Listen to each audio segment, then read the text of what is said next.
Hello everybody, can you hear me? You can? Yay, alright. It's working so far. So, my name is David McIntyre. I'm the founder and creator of Cubbie. And I'm going to tell you the story, I guess, of why we've done it and what we're trying to do and what we're actually achieving. And we'll do a quick Q&A probably at the end of it. So forgive me, I'm going to probably rush through this very quickly because I'm very nervous. But anyway, we'll get through it together, hopefully. So, 6 years ago, my youngest daughter was diagnosed as autistic. She was 2.5 at the time. And I guess some parents here and people that have autism, I'm sure it's a very difficult time. And what we figured out was that it was frightening, actually. It was very frightening for us. And we were invited by our local government to do some training. And it was in this training that we met other people and other parents.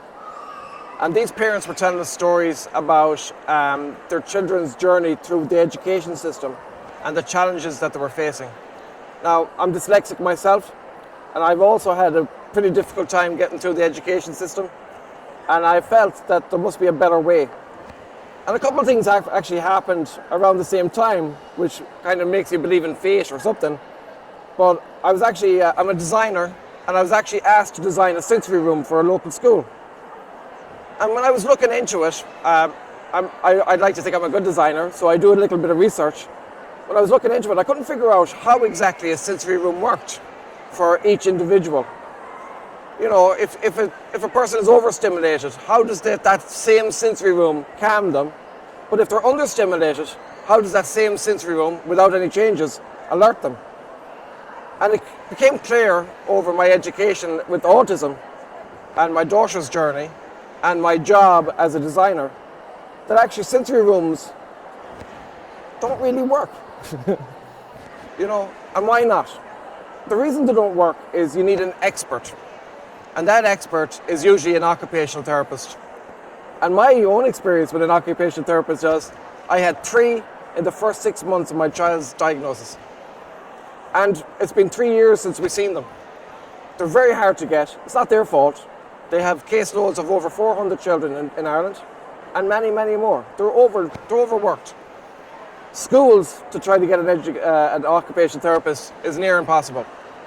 So what we try to do is, well, not try to do, what we have done is we've created a space. And this space is always the same. It's a standardized sensory room, if you like. But the really clever bit is the technology. We've created a cloud-based technology that links the school with an occupational therapist remotely. Now, we don't say this is perfect. We have over 60 of them in Ireland, and we're seeing that 60% of children using it, students using it, actually benefit. All right? So what happens is we calm or alert the student as needed. We go into the school, we give them a full turnkey solution. So what is that? It's a full sensory diet. So we schedule the break. We tell the teacher assistant what the break is, what time to give the break, and the Cubbie does the rest. It either alerts or calms that person in that time frame. Now, the other problem we've seen in schools was, in Ireland anyway, we have a lot of kids walking up and down corridors trying to regulate, right? So they're out of the classroom for how long? Well, they couldn't tell me, but it's a long time. Or they're in a sensory room, 6 at a time, getting overstimulated for another indefinite time. So what Cubbie does, it limits the time of the break to 10 minutes. So we're able to sensory regulate the person within 10 minutes, calm or alert, and put them back in the classroom. And that's what we do. So Cubbie is not really about inclusion. I was talking to some people here about it earlier on today. Cubbie is really about participation. The idea is that we know what your sensory need is. We deliver it digitally. Your teacher or your teacher assistant doesn't have to think about it. They press a button and your experience starts. And that either calms you or alerts you as needed. Sometimes you can have 3 or 4 different breaks. And you go back to the classroom. That's the whole idea. 10 minutes. And we're doing it in Ireland. And we're going to do it here too. So what does our occupational therapist do? When we go to a school, we take over. Sorry, but we do. We first have an online portal where the school logs in and they create a student ID. That student ID is then used by our occupational therapist to create an assessment of that child, of that student. We create a sensory diet around that in a program. It's delivered remotely over the cloud, and then we measure the effectiveness. We're seeing over a period of time whether this program is working, all right? So it's all in the cloud. Our occupationalist reassesses it and sees whether that person is still overstimulated or not throughout the day. And we adjust the programs. So we categorize the programs, the music, the visuals. We actually have it individualized to you. So the idea is, let's say you're into spaceships or science, we create an experience that's about space. It's science. And we've categorized our media then in that category, if you like, to be alerting or calming. And we actually have a new level called medium, because what we found was our calming programs were too calming and sending pupils to sleep. So we had to have another level. So this is what this company is really about, as I said, is how do we get that person participating? And we are doing it by measuring consistently and delivering consistent sensory diet to the person throughout the day, all right? As I said, increased participation. In schools in Ireland, we are decreasing sensory overload by 75%, all right? We're increasing participation levels in the classroom by 50%. We're now talking to some very heavy hitters here about doing some research. And we have our own research team as well that are working with us. That research is driving our innovation. It's actually research that helped us build what we have built. What does better outcomes mean for a person with autism? Or what does a baseline education mean to a person? Well, it increases their likelihood of success throughout life. Less depression, less healthcare needs, less everything. All right? Here's some of our customers. We have one here in London. It was the first one we put in last year into Queen's Mills College. We're now talking to several other people that are part in putting them in. Aviva Stadium bought it last year. Actually, they bought it 2 years ago, sorry. And the reason they bought a Cubbie is exactly what I'm talking about, is participation. They were looking at a sensory room and they were going to put it up on the third level. Nice, like a box, corporate box, you know. Great, don't get me wrong, they're brilliant. But what they wanted though was, they wanted the kids out in the crowd. So how were they going to deliver that? So we actually helped them deliver that by, the Cubbies are linked together, right? So you can actually go in to any Cubbie anywhere in Ireland, put in your ID number and get your whole sensory experience. It's free, it's there for you, all right? So in Aviva Stadium, if they need a sensory break, they go to the Cubbie, which is located right beside the stand, they put in their code and their sensory experience starts that they use every day at school. All right, so I tell the story about accessibility and participation and inclusion.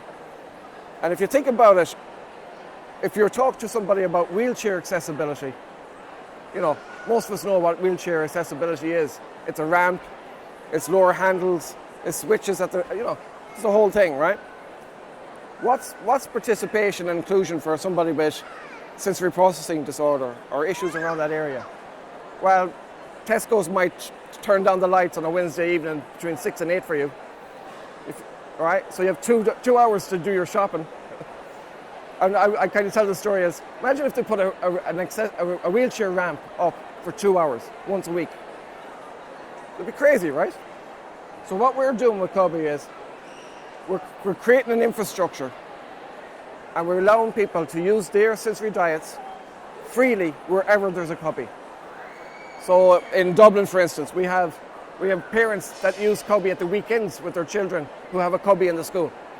And they go up to put in their number, guess what? And it works. Now, it doesn't work for everybody, and I'll be quite clear about that. But what we're seeing in schools in Ireland is working for 60 to 70% of the pupils using it. And guess what's happened lately is amazing. my journey as a dyslexic was stigma. I was always, special aid and outside the classroom and, cry. But really what it was it was their way of coping with my problem. And it was the wrong way to cope, right? We all know that. However, I didn't want a stigma attached to the Cubbie. I wanted to follow my daughter's journey through life. And so what I didn't do was I didn't fill it with what I actually did. The first Cubbie had a bubble machine in it, but a kid came in and he threw it out. And I said, he's dead right, that shouldn't be in there, you know what I mean? So we digitized all the experiences instead, which was a great advantage, really. But it's not childish. And I can prove that to you guys by saying that it's not just for children. We have them in every level of education in Ireland. We have them in primary, secondary and third level. In secondary schools, something's changed though. We have put them into care areas. They call them ASD units in Ireland. And what we found was that the neurotypical students were actually coming into the special education area to use Cubbie for anxiety. All right? So all of a sudden, it's not just for people with autism. And furthermore, we now have teachers using it for mindfulness. So not only does it reduce the stigma, it removes the stigma. It's not a tool just for people with autism, although that's where the journey started. It's now becoming a space for everybody. And we're very proud of that. Because I don't want my child to think that this is just for her. I have a stigma because I have a need. What we're seeing is that this is for everybody, and therefore it removes the stigma.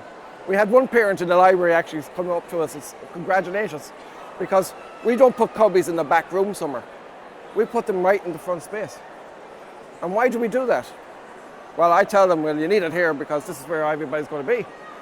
All right? That was a hard sell the first few times. But the reason we do that is, again, to remove the stigma of need, right? And a parent came to us and said, it did remove the stigma for her and her child, because she felt every time she went to a sensory area that she was shoveled off back to a back room somewhere that was used for nothing else except we'd put a sensory room in there, right? Now it's front and center, it's right there in the lobby area.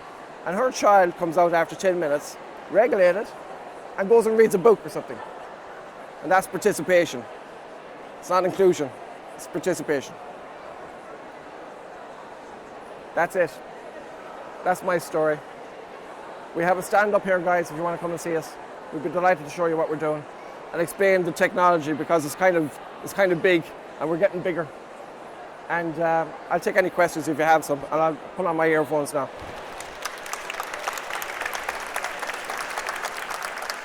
Thank you.